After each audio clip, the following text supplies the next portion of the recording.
purchase. Today I want to talk about what do I do when I'm working for the seller and I'm receiving an offer. I have a similar checklist that I go over. I don't trust my memory. I actually pull out a checklist no matter how many times I do it and make sure that I hit every line. I always start with just making sure that the offer is actually written on the right address, containing the right legal description. Sounds funny, but mistakes happen, and it's on me to make sure that it's correct.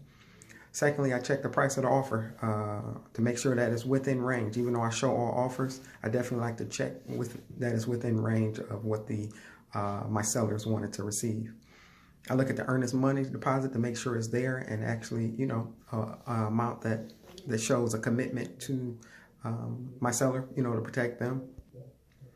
I definitely make sure I take a look at the time I have to respond. When offers are written, they usually are written within a deadline. So an offer comes in from my seller, it may say you have 24 hours or 48 hours to respond. So I want to make sure that we don't miss those deadlines. And if it's not a cash offer, I make sure I look at the financing. I look at the pre-approval letter. I definitely take the extra step to make sure I call the actual mortgage rep who's handling the potential buyer's loan to make sure that everything is in place, to make sure that they don't have any contingencies and it's an actual pre-approval letter.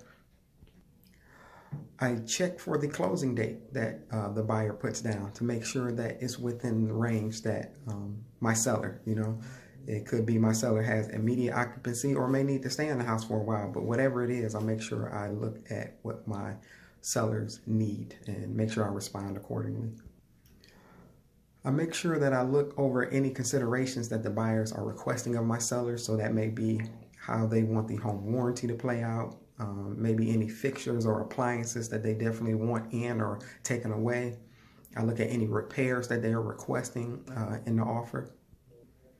I make sure I put or pay attention to any types of contingencies that they're putting in to make sure that they are acceptable to my seller.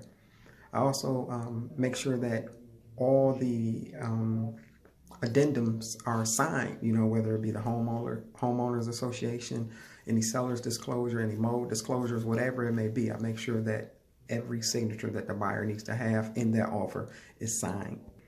And one of the last things I look at is possession date. I make sure that the possession date is something that's reasonable and acceptable to my seller. And that's pretty much a snapshot of what I do when I receive an offer.